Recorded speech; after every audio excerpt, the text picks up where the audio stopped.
ভাবে চারা সংগ্রহ করা হয়। দেখেন জমিতে কিন্তু প্রচুর চারা রয়েছে, কিন্তু সব চারা আমরা উঠাবো না।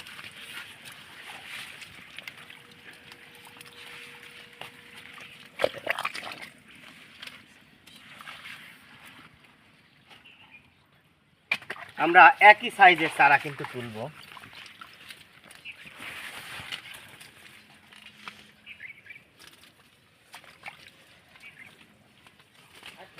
হ্যাঁ,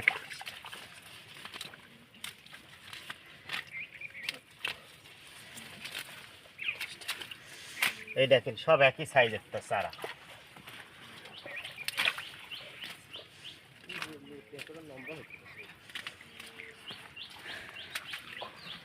দেখছেন, আর লতি দেখেন, গাছের লতি দেখেন প্রচুর পরিমাণে কিন্তু লতি। এই দেখেন এই গাছটা একটা দুইটা তিনটা চারটা